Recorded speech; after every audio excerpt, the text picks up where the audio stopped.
Shalom Next Gen, Happy Sunday, welcome to Next Gen Online Service. Yuk mari kita siapkan hati dan pikiran kita untuk memuji dan menyembah Tuhan di hari yang indah.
Dalam segala perkara Engkau turut bekerja. Firman terangi langkahku,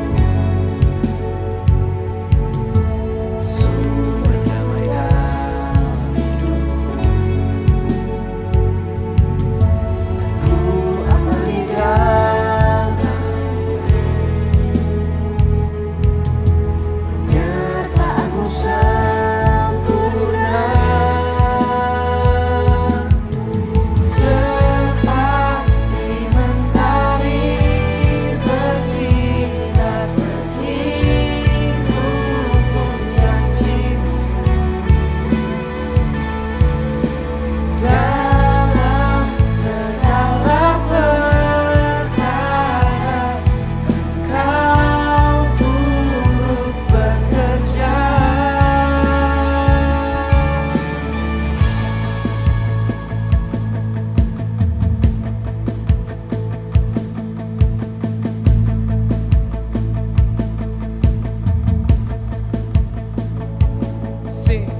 perisai pelindungku, batu karang yang teguh, benteng pengharapanku.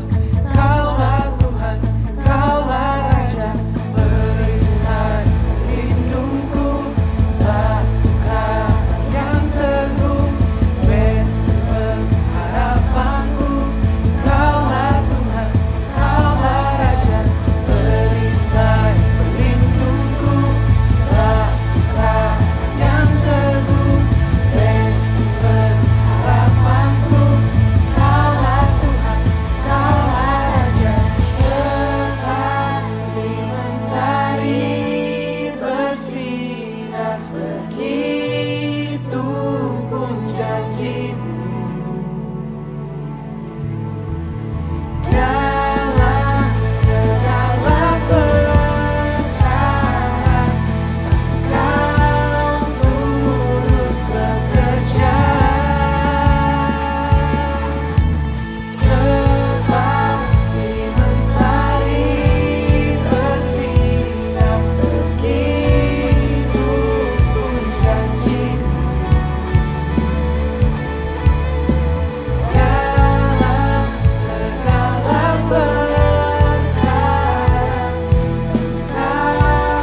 enough for me.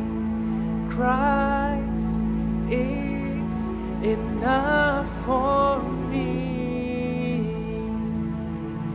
Everything I need is in you. Everything I need. Christ is enough for me. Christ is enough for me. Everything I need is in you. Everything I need, I have decided to follow Jesus. No turning back, no turning back. I have decided to follow Jesus. No turning back, no turning back. Come on. The cross before me, the world behind me. No turning back, no turning back. The cross before me, the world behind me. No turning back, no turning back. No turning back, no turning back.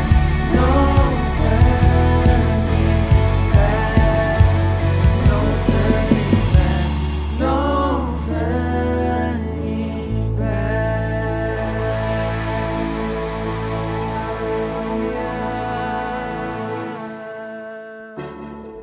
Yes, sebab segala hormat dan kemuliaan hanya bagi nama-Mu Tuhan. So now come on, let's sing it for Jesus. Woo!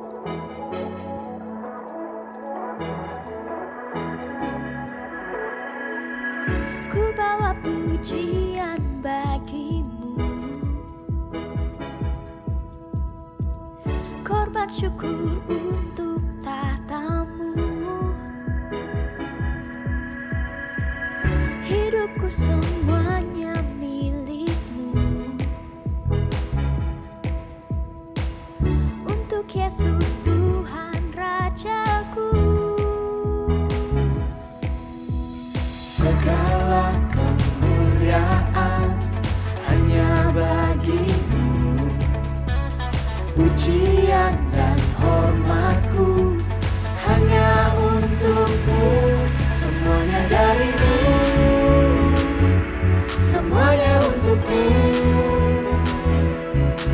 Bagi Yesuslah kemuliaan sekarang dan selamanya. Semuanya dari-Mu, semuanya untuk-Mu. Bagi Yesuslah kemuliaan sekarang dan selamanya.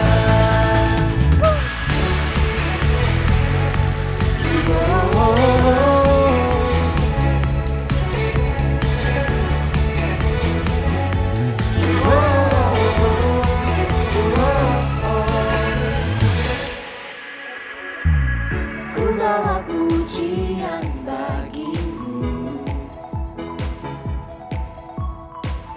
korban syukur untuk tahta-Mu. Hidupku semuanya milik-Mu. Untuk Yesus Tuhan Rajaku. Segala kemuliaan hanya bagi-Mu. Pujian dan hormatku hanya untuk-Mu. Semuanya dari-Mu, semuanya untuk-Mu. Bagi Yesuslah kemuliaan sekarang dan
Tuhan Yesus, terima kasih buat hari ini. Terima kasih kalau kami masih bisa beribadah dan memuji menyembah-Mu.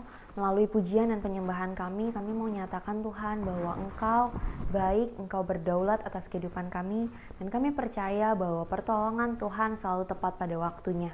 Bapak, sebentar kami mau memberi dengan sukacita biar persembahan kami ini Tuhan bisa menjadi berkat untuk orang-orang di sekitar kami, bisa dipergunakan Tuhan untuk terus memperluas pekerjaan tangan-Mu di muka bumi ini. Terima kasih Bapa, hanya di dalam nama-Mu kami berdoa. Amin. Teman-teman, sekarang kita akan memberikan persembahan. Persembahan dapat diberikan melalui transfer ke nomor rekening yang ada di layar atau scan QR code yang ada di layar. Sebelum kita memberikan persembahan kita, mari kita deklarasikan persembahan pada hitungan yang ketiga. 1, 2, 3. Pada saat kami membawa persembahan, kami percaya pintu sorga terbuka dan berkat Tuhan dicurahkan. Setiap anak muda diberkati di kampus, marketplace, komunitas di mana kami berada. Kami memperoleh hikmat, kecerdasan, perkenanan untuk menjadi anak muda yang kreatif dan mampu menyelesaikan permasalahan yang ada. Pelindungan Tuhan atas hidup kami, keluarga kami, komunitas kami, dan pekerjaan kami sempurna. Menemukan pasangan yang tepat dan terbaik dari Tuhan. Di tengah-tengah dunia kami menjadi generasi yang relevan, yang memberikan pengaruh tanpa kompromi terhadap nilai-nilai yang kami percayai. Dalam nama Yesus, amin. Halo semuanya, apa kabar? Kembali lagi di Next Gen Online Service. Gue berharap walaupun kita di rumah aja, tapi semua masih dalam keadaan yang baik, physically, mentally, and spiritually.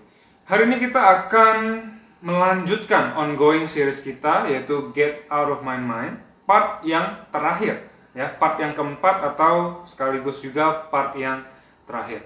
Karena itu, mari kita berdoa. Bapak, terima kasih buat kebaikan Tuhan, buat penyertaan Tuhan dalam hidup kami, walaupun keadaan di sekitar kami mungkin kurang baik, nggak jelas, kurang jelas Tuhan, tapi satu hal yang jelas buat kami adalah Tuhan baik dalam hidup kami. Terima kasih Tuhan kalau sebentar kami boleh dengar sedikit dari kebenaran firman Tuhan. Urapi kami Tuhan, siapkan kami untuk bisa mendengarkan firman Tuhan. Urapi aku juga Tuhan yang akan menyampaikan firman-Mu, biarlah setiap kata yang keluar dari mulutku itu sesuai dengan isi hati Tuhan. Hanya di dalam nama Yesus kami berdoa, sama-sama kita katakan amin.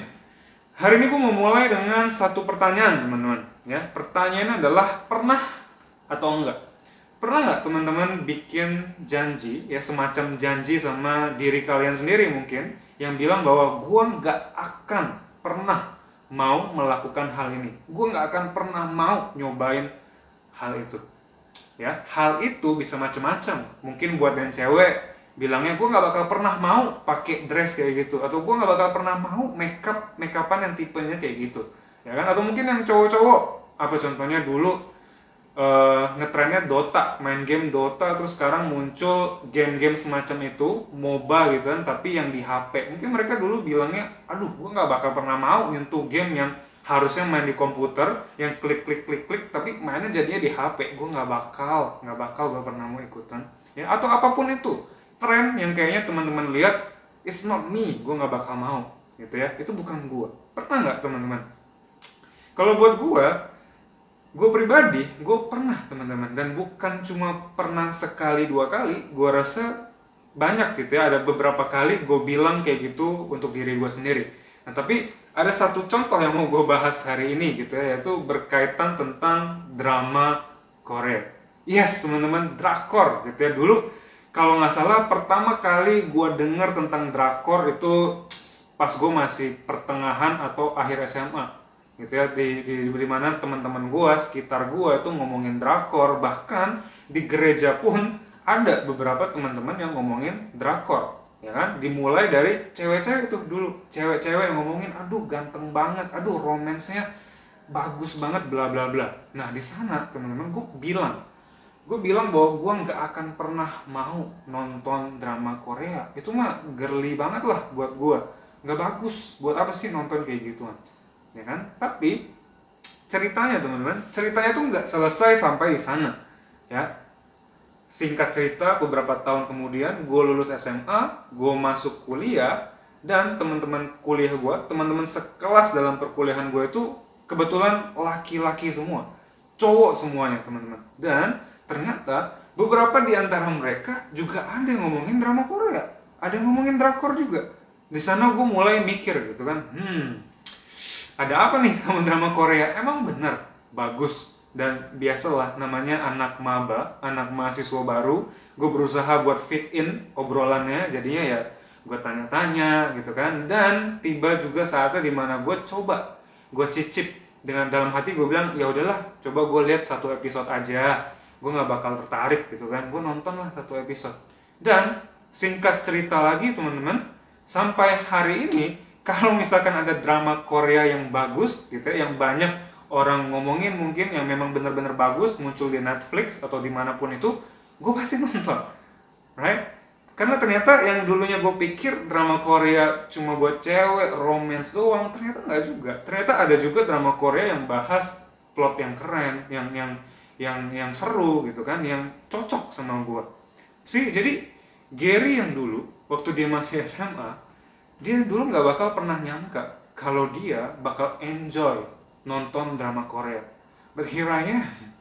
Inilah gue sekarang enjoying drama Korea kalau ada yang bagus dan cocok buat gue, gitu kan. Nah jadi tujuan gue dari pertanyaan tadi dan juga cerita gue adalah gue mau bilang bahwa gue percaya nggak sedikit juga di antara kita yang ibadah hari ini, di antara teman-teman yang nonton hari ini, kalian juga merasakan hal yang sama kayak gue ya. Mungkin dulu pas SMA atau pas SMP atau pas kapanpun itu teman-teman sempat bilang, aduh gue nggak bakal mau nyobain itu, gue nggak bakal mau melakukan ini, ya kan, apapun itu bentuknya.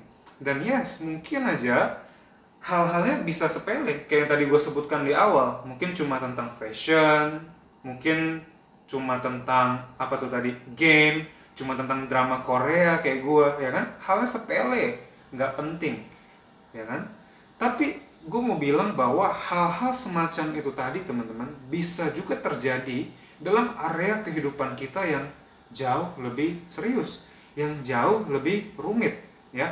Yang gue maksud adalah hal-hal yang kita, zat-zat yang kita masukin ke dalam tubuh kita mungkin, ya kan, ataupun kata-kata yang kita keluarkan, atau hal-hal apapun yang kita lakukan sama badan kita, atau pergaulan kita, orang-orang mana yang kita izinkan buat kita buat pengaruhin hidup kita, ya kan. Dan masih banyak lagi ya. Contohnya mungkin sekarang waktu masih SMA, aduh lagi nongkrong gitu ya, aduh lu ngerokok nih bro, sorry ya, aduh bukannya gimana nih, gue agak alergi sama asap rokok, gue nggak bisa sama asap rokok, boleh nggak agak-agak jaga jarak gitu ya. Contoh teman-teman. Tapi ternyata beberapa tahun kemudian udah lulus SMA, kita reuni, ketemu orang yang sama, ternyata orang yang tadi ngomong kayak gitu, sekarang dia ikutan keluar nongkrong sama anak-anak yang ngerokok, bahkan yang ngerokoknya lebih banyak. Jadi kalau kita boleh jujur teman-teman, kalau kita jujur sekarang, mungkin nggak sedikit juga di antara kita yang bilang bahwa siapa kita sekarang itu kayaknya adalah orang yang dulunya kita pikir kita nggak bakal jadi seperti itu. Ya mungkin bahasa Inggrisnya lebih enak. The person we thought would never be is exactly who we are becoming. Yang tadinya kita bilang nggak mau ini, nggak mau itu, ternyata sekarang kita malah melakukan persis seperti yang tadi kita bilang kita nggak mau lakukan. So what do we do? Jadi apa yang harus kita lakukan sekarang? Ya, mungkin buat teman-teman yang merasakan hal yang sama kayak gini, ada beberapa di antara mereka ya udah, mereka bilang this is just who I am now, this is just what I do gitu kan. Ini adalah gue sekarang.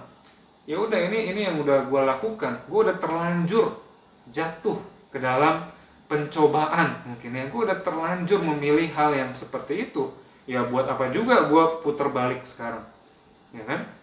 Atau ada juga mungkin beberapa di antara mereka yang memilih untuk sembunyi aja. Mereka nggak pamer, mereka nggak bangga kayak kelompok orang yang tadi yang bilang this is just who I am, tapi mereka cuma sembunyi aja. Mereka nggak berani untuk mengungkapkan, tapi mereka juga nggak berusaha untuk meninggalkan hal-hal yang tadinya mereka bilang mereka nggak mau lakukan. Nah, tapi ada juga mungkin yang menurut gue paling banyak adalah orang-orang yang confident. Mereka confident gitu ya, mereka yakin kalau ketika mereka melakukan hal itu sekali, oke, this is the one and only. Ini adalah hal yang pertama dan yang terakhir, gue nggak bakal pernah ngulangin hal ini lagi. Gitu ya. Tapi nggak tahu gimana ceritanya, ternyata besok-besok atau seminggu kemudian atau sebulan kemudian mereka melakukan itu lagi, ya. Dan rasanya ketika mereka melakukan itu lagi, rasanya itu udah kayak muter aja. Pas mereka udah jatuh sekali, mereka bangkit, mereka yakin nggak bakal jatuh lagi, ternyata mereka muter ke titik semula lagi, teman-teman. Right? Jadi rasanya kita kayak stuck, kita berasa terjebak. We get stuck where we messed up. Ya, kita terjebak di tempat kita jatuh. Kita terjebak di mana di tempat kita tergoda, gitu ya. Temptation, godaan. We give into temptation. Ya, kita give in ke dalam temptation yang ada. Nah, sekarang gue mau ngasih tahu teman-teman, ada 2 poin. Ada 2 poin yang gue tahu dengan persis itu benar, ya, atau 2 statement lah yang gue tahu ini 100% benar, ya. Statement yang pertama adalah messing up atau giving in to temptation can be one of the quickest ways we convince ourselves to give up on our belief and in relationship with God. Jadi dengan kita mess up, dengan kita terjatuh dalam pencobaan itu adalah menurut gue salah satu faktor yang paling tepat, yang paling cepat untuk kita merasa bersalah hingga akhirnya kita menjauh dari Tuhan. Kita merasa kita nggak layak dari Tuhan hingga akhirnya kita benar-benar jauh dari Tuhan, ya kan? Itu poin yang pertama yang gue tahu persis itu betul. Poin yang kedua yang gue juga tahu persis bahwa ini betul adalah kita semua 100% akan mess up. We are all 100% for sure going to mess up. Ya, kita semua tanpa terkecuali pasti pernah jatuh dalam pencobaan, pasti pernah mess up atau mungkin akan mess up lagi ke depannya. Jadi gimana dong? Jadi gimana? Kita akan belajar kebenaran ya teman-teman. So let's find out the truth dari 2 poin yang tadi yang merupakan topik pembahasan kita hari ini. Oke? Jadi selama beberapa minggu kemarin, kita udah belajar banyak tentang kisahnya Yesus menghadapi pencobaan, ya kan? Kita udah ngelihat bagaimana seorang manusia yang kita percayai merupakan Tuhan di dalam wujud atau bentuk manusia itu menghadapi pencobaan. Dan kita tahu bahwa Yesus itu nggak pernah terjatuh dalam pencobaan, tetapi Yesus itu merasakan hal yang sama, merasakan pressure, tekanan yang sama. Gimana rasanya dicobai? Yesus itu tahu dengan persis, sama kayak kita. Waktu digoda rasanya kayak gimana, Yesus tahu dengan persis. Tapi dia nggak pernah sekalipun terjatuh ke dalam pencobaan. Oke, jadi kita pengen lihat nih, Yesus tuh ngomong apa sih? Atau firman Tuhan itu ngomong apa sih tentang hal ini? Ya, di dalam Yohanes, kitab Yohanes, pasal yang ketiga, ayat yang ke-17 dalam versi NIV dikatakan, "For God did not send His Son into the world to condemn the world, but to save the world through Him." Jadi di dalam Yohanes pasal 3, ayat yang ke-17 ini, Yohanes itu bilang dengan jelas, tujuan Yesus datang ke dunia itu untuk apa? Dan dia bilang, Yesus itu datang bukan untuk condemn. Condemn itu kalau di bahasa Indonesia kan menghakimi, ya, untuk ngejudge kita, untuk menghakimi kita. Atau condemn kalau kita boleh artikan dengan yang lebih simple ya kayak to give up on us, untuk menyerah sama kita. Atau dengan kata lain, Yesus tuh kayak bilang, kalau dia bilang condemn, Yesus tuh kayak bilang it's over for us, gitu ya. Jadi condemn, menghakimi, menyalahkan kita, itu bisa kita bilang sebagai bentuk ya menyerah sama kita, atau mungkin another way to say that it's over for us, gitu ya. Dan Yohanes bilang bahwa Yesus itu nggak datang buat itu. Jesus didn't come to give up on us when we give in to temptation. Yesus nggak datang. Yesus bukan datang sama kita untuk bilang bahwa, hey, lu bersalah lo. Tadi lu bilang lu nggak mau ngelakuin ini. Tadi lu bilang nggak bakal nyobain ini. Tapi kok sekarang lu jadi habit? Kenapa sekarang lu malah keterusan? Ya, Yesus nggak datang cuma buat bilang sama kita seberapa marahnya Tuhan sama kita. Yesus nggak datang buat bilang sama kita bahwa, weh, it's over for you. Ya, it's the end for you. No. Tapi Yohanes dalam ayat yang sama yang tadi kita baca, dia bilang bahwa Jesus came to save us from the punishment we deserve for all the ways we've messed up. Yesus justru datang untuk menyelamatkan, untuk menebus kita dari segala macam punishment, dari segala macam hukuman yang seharusnya kita dapatkan karena hal-hal buruk yang kita lakukan tadi, teman-teman. Ya.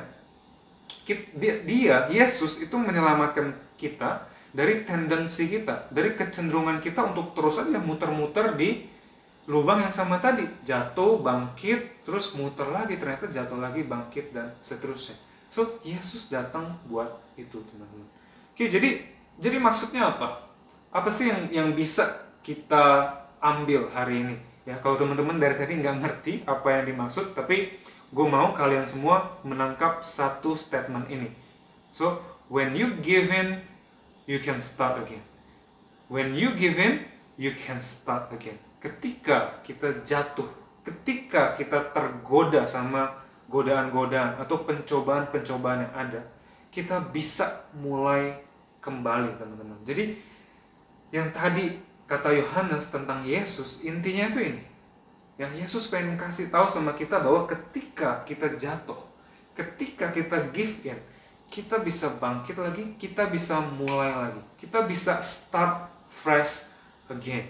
Ya, Tuhan kita adalah Tuhan yang memberikan kesempatan kedua.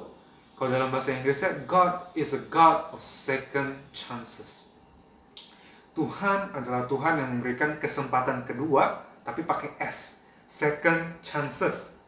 Dan gue percaya berarti itu artinya bukan cuma sekali kesempatan kedua, habis itu selesai.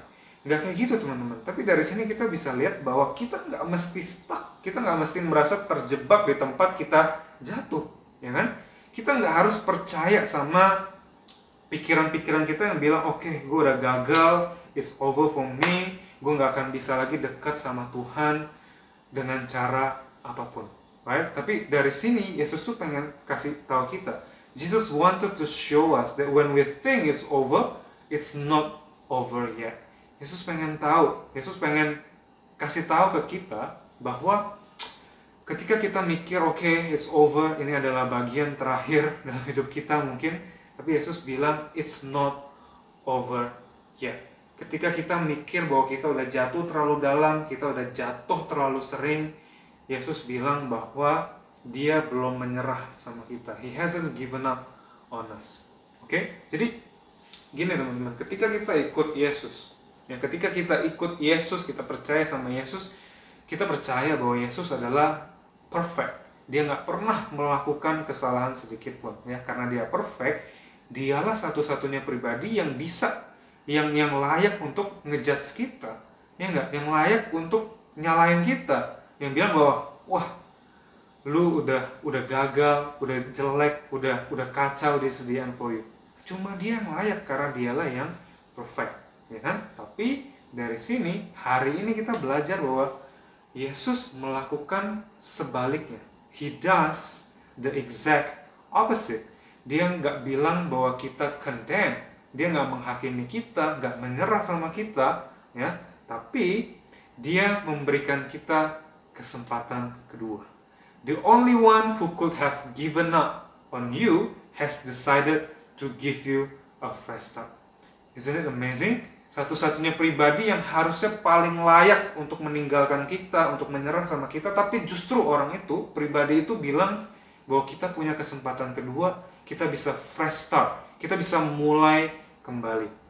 Oke? Nah, mungkin pertanyaan selanjutnya adalah, oke, kalau gitu gimana cara kita start again? Gimana cara kita mulai kembali? Nah, untuk menjawab pertanyaan ini kita mau lihat kisah dari Daud. Ya, jadi jauh sebelum Yesus, kita mau lihat cerita dari Daud. Dalam Mazmur 51 ayat yang ke-10 versi New International Version lagi, ya, Daud bilang seperti ini. Create in me a pure heart, O God, and renew a steadfast spirit within me. Jadi kita harus ngerti, waktu Daud nulis ini, Daud itu lagi mess up banget teman-teman. Seperti yang kita ketahui, ya, si Daud itu jatuh ke dalam pencobaan, di mana dia tidur sama istrinya orang lain. Dia tidur sama istri orang lain, dan lebih parahnya lagi, dia yang membuat suami dari perempuan itu terbunuh. Jadi dengan kata lain, dia udah selingkuh, dia bunuh orang juga. It's pretty messed up, right? Dan gue yakin mungkin gak ada di antara kita yang pernah terjatuh seperti Daud gitu ya. Gue rasa belum ada di antara kita mungkin yang selingkuh sama pasangan orang dan kemudian kita bunuh pasangannya. Ya mungkin belum ada gitu kan. Tapi dari sini kita bisa belajar tindakan Daud setelah itu apa. Ya, dia tuh nggak nyerah teman-teman. Dia nggak merasa bahwa dirinya nggak layak dan lain-lain, tapi dia pilih untuk start fresh. Dia pilih untuk start again. Dia pilih untuk mulai kembali. Dan kabar baiknya adalah kalau Daud bisa memilih untuk mulai kembali, teman-teman, kalian semua dan termasuk gua, kita juga bisa melakukan hal yang sama, ya. Ketika kita give in to temptation, ketika kita terjatuh dalam pencobaan, kita bisa mulai kembali mengikuti langkah-langkahnya Daud. Nah, langkah-langkahnya Daud tuh kayak apa? Sebenarnya udah kita baca tadi ya. Kita bisa lihat ada 2 poin yang dilakukan Daud waktu dia mau start fresh. Poin yang pertama adalah dia bilang, create in me a pure heart. Jadi langkah pertama yang juga bisa kita contoh adalah ask for a pure heart. Kita minta hati yang murni, hati yang suci, hati yang bersih. Nah, ini sebenarnya adalah old school language. Ini adalah bahasa Inggris yang agak kuno gitu ya. Maksudnya apa sih pure heart? Maksudnya apa hati yang murni? Ya kan? Nah, maksudnya adalah gini teman-teman, hati yang murni itu adalah dimana kondisi hati kita nggak ada rasa cemas, nggak ada rasa bersalah, nggak ada rasa malu. Oke, jadi gini, Daud itu tahu, dia tuh tahu persis sama kayak kita. Daud tahu ketika kita jatuh dalam pencobaan, ketika kita tergoda untuk melakukan sesuatu dan kita lakukan, maka akan muncul dalam hati kita rasa bersalah, rasa malu, ya kan? Dan Daud itu tahu persis rasa itu nggak enak. Dan tentunya kita nggak bisa melanjutkan hidup kita yang baru kalau masih ada rasa itu dalam hati kita. Jadi poin dari kita minta hati yang murni adalah, mungkin kalau dalam bahasa yang lebih gampang adalah kita minta pengampunan sama Tuhan, kita confess, kita mengaku sama Tuhan, sehingga Tuhan tuh bisa membersihkan hati kita, dia angkat rasa bersalah kita, dia angkat rasa malu kita, ya kan? Dia angkat rasa menyesal kita sehingga hati kita menjadi bersih lagi, menjadi murni lagi. Oke, jadi intinya kurang lebih dalam bahasa sekarang pure heart itu kayak gitu. Ya, hati yang murni. Yang kedua, si Daud bilang and renew a steadfast spirit within me. Poin yang kedua adalah live with a steadfast spirit. Again, lagi-lagi ini adalah ungkapan yang cukup kuno, steadfast spirit. Nah, steadfast kalau kita artikan itu bisa kita artikan sebagai solid atau committed, ya, padat atau commit. Jadi maksud Daud untuk dia minta roh yang steadfast, roh yang solid adalah dia minta supaya dia bisa fokus ke dalam jalannya Tuhan. Dia minta supaya dia bisa fokus terhadap apa yang Tuhan anggap baik dalam hidupnya. Oke, jadi kita bisa lihat nih dari 2 permintaannya Daud. Yang pertama, ketika dia minta hati yang murni, ya, ketika dia minta a pure heart, itu seakan-akan Tuhan itu menyediakan jalan yang baru buat Daud. Jadi jalan-jalan yang sebelumnya dia udah lewatin udah dibuang atau dilupakan. Oke, nah untuk si Daud bisa jalan ke dalam jalan yang baru tadi, dia minta steadfast spirit. Dia minta roh supaya dia itu bisa fokus di jalan yang baru ini, dia bisa fokus untuk lurus, gak belok ke kiri, gak belok ke kanan, sesuai dengan permintaan Tuhan, sesuai dengan rancangan Tuhan dalam hidup dia. Dan begitulah caranya Daud dan juga kita bisa memulai baru. We can start fresh again dengan cara yang sama seperti yang Daud coba. Oke? Nah, jadi teman-teman, dari segala hal yang kita pelajari barusan, ya, dari segala hal yang kita bicarakan barusan, gue pengen kita semua tahu bahwa hal-hal yang tadi kita sebutkan, ya, itu nggak akan mungkin tanpa campur tangan Tuhan. God is the only one who can do it. Kalau kita coba dengan kemampuan kita sendiri, ya, kalau kita coba untuk bikin hati kita menjadi pure sendiri, menjadi murni sendiri, terus kita fokus untuk kehidupan yang benar dengan kekuatan kita sendiri, mungkin 1-2 hari, beberapa lama kita bisa, teman-teman. But in the long run, we will fail. Kita akan gagal lagi, kita akan menemukan diri kita muter lagi balik ke kejatuhan yang pertama kali. Oke, jadi kita butuh Tuhan di sini. Oke, dan mungkin buat beberapa di antara kita yang menonton, buat beberapa di antara teman-teman, ada yang pertama kali mendengarkan kebenaran ini, dan mungkin buat kalian ini adalah keputusan pertama kali ya buat teman-teman percaya sama Tuhan. Jadi gue mau cerita dulu teman-teman ya. Di 2000 tahun yang lalu ya, sebenarnya Tuhan mengirimkan anaknya for the exact same purpose that we discussing today, ya kan? Tuhan mengirimkan anaknya yang tunggal satu-satunya 2000 tahun yang lalu untuk alasan ini. Jadi Yesus hidup di dunia tanpa cacat, tanpa bercela, tapi dengan segala kesempurnaan itu Yesus tetap mati. Yesus tetap mati di atas kayu salib. Yesus tetap dikuburkan, dan kemudian dia bangkit pada hari yang ketiga. Jadi apa maksudnya buat kita semua? Jadi kehidupan Yesus, kematian Yesus, dan kebangkitannya Yesus itu menunjukkan kuasanya Tuhan, teman-teman. Bahwa bahkan maut aja, kematian aja nggak bisa mengalahkan Yesus. Dan kuasa yang sama itu juga hidup di dalam hati kita, teman-teman. Jadi kalau kita struggle sama temptations, kalau kita merasa stuck terus-terusan, kenapa ada di lingkaran yang sama terus-menerus, itu bukan berarti kita gagal. Bukan berarti that's the end of our story, teman-teman. Kebangkitannya Yesus itu nunjukin sama kita bahwa apa yang kelihatannya selesai, apa yang kelihatannya end, yang kelihatannya mati, ternyata not over, ternyata belum selesai. Dan sama juga halnya dengan kita. Kalau kita percaya sama Yesus, akan apa yang dia lakukan, akan apa yang dia bilang, akan janjinya dia bahwa dia itu bukan untuk menghakimi kita, dan dia mau menawarkan kesempatan kedua, pakai S ya, berarti kesempatan kedua yang banyak gitu kan. Kalau kita percaya akan hal itu artinya kita udah hidup di dalam pengampunan akan hal-hal yang kita lakukan, teman-teman. Oke? Dan buat teman-teman yang mungkin beberapa di antara kita yang udah cukup lama ada di gereja, ya, yang udah cukup sering mendengarkan kebenaran ini, dan kita semua sama-sama tahu bahwa apa yang barusan gue bilang itu betul, ya. Tapi mungkin kita juga tetap sama, we keep messing up, kita tetap mess up, kita tetap jatuh ke dalam pencobaan, dan teman-teman juga mungkin butuh fresh start, teman-teman butuh start again, teman-teman butuh permulaan yang baru.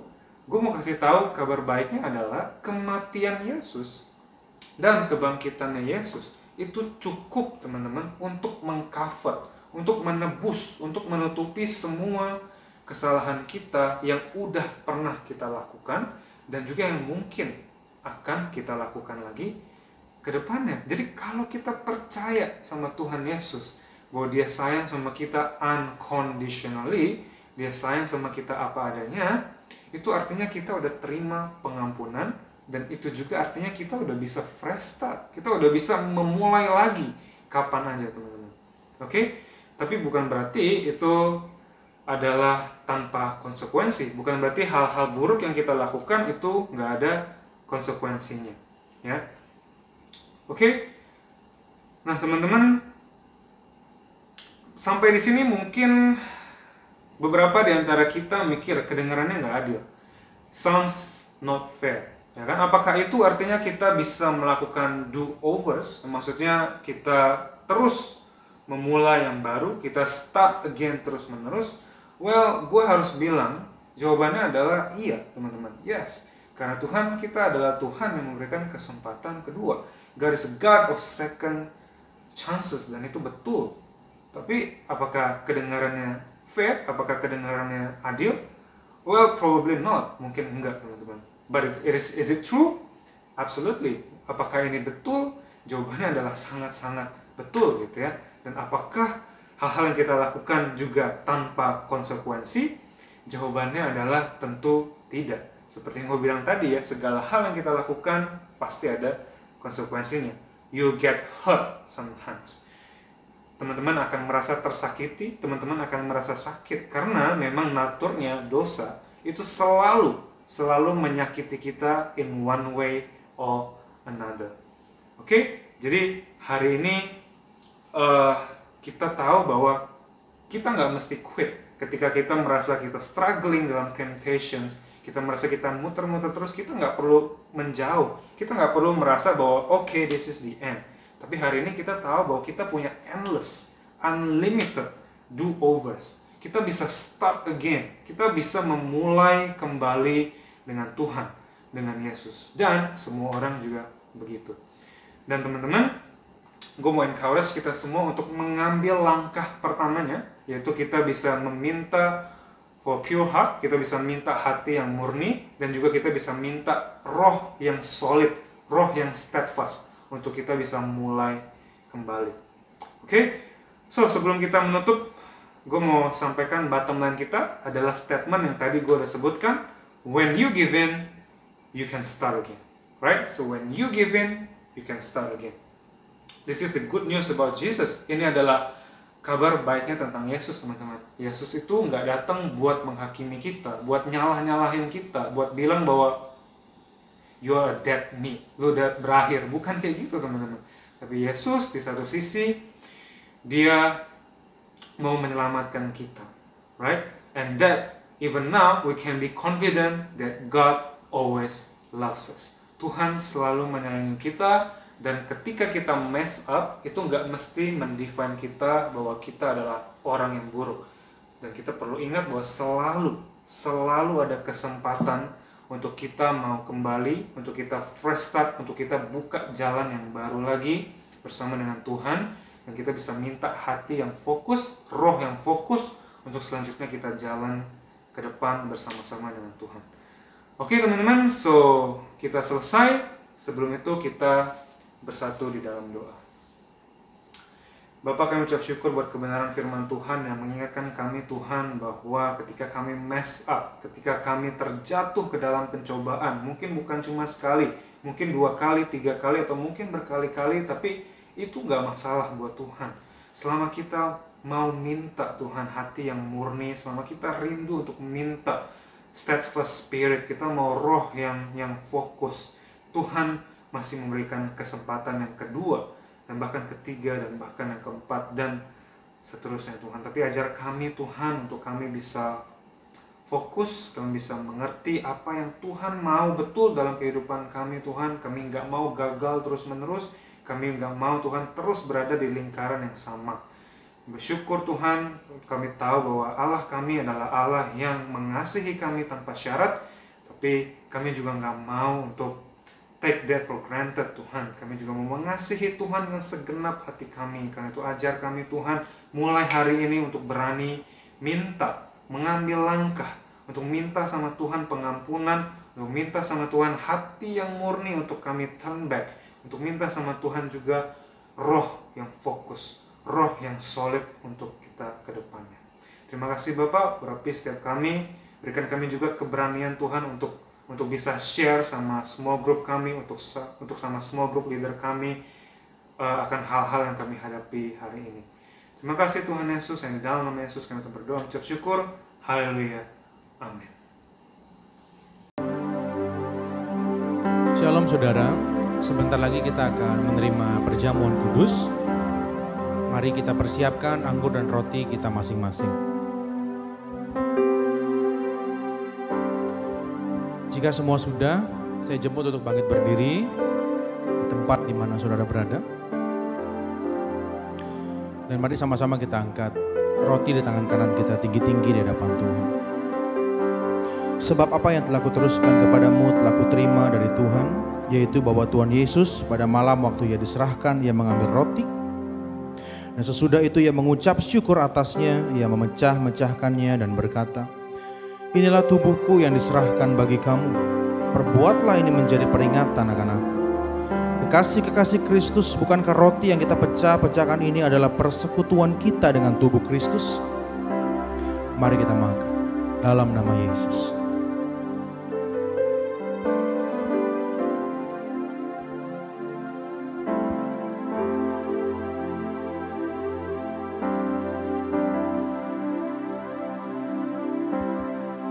Mari kita angkat cawan di tangan kanan kita. Demikian juga ia mengambil cawan sesudah makan, lalu berkata, cawan ini adalah perjanjian baru yang dimeteraikan oleh darahku. Perbuatlah ini setiap kali kamu meminumnya menjadi peringatan akan aku. Bukankah cawan pengucapan syukur yang atasnya kita ucapkan syukur ini adalah lambang persekutuan kita dengan darah Kristus? Mari kita minum dalam nama Yesus.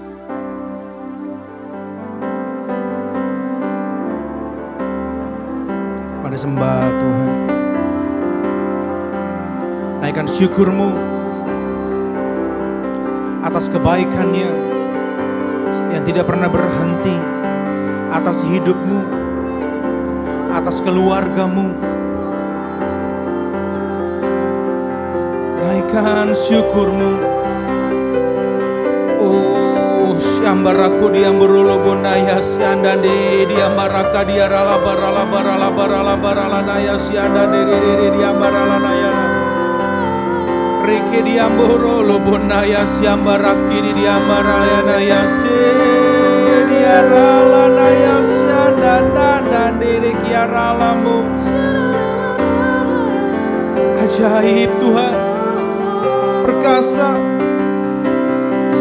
Kami mengucap syukur Tuhan untuk kebaikan-Mu dalam hidup kami.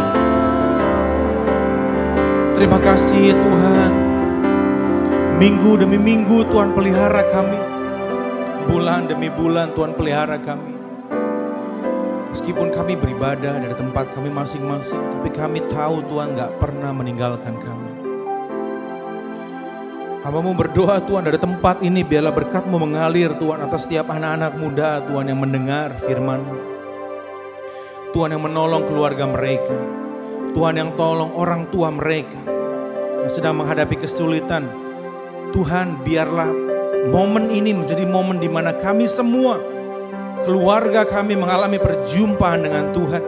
Apa yang belum pernah kami alami sebelumnya akan kami alami saat-saat ini Tuhan. Tuhan pulihkan pekerjaan orang tua kami.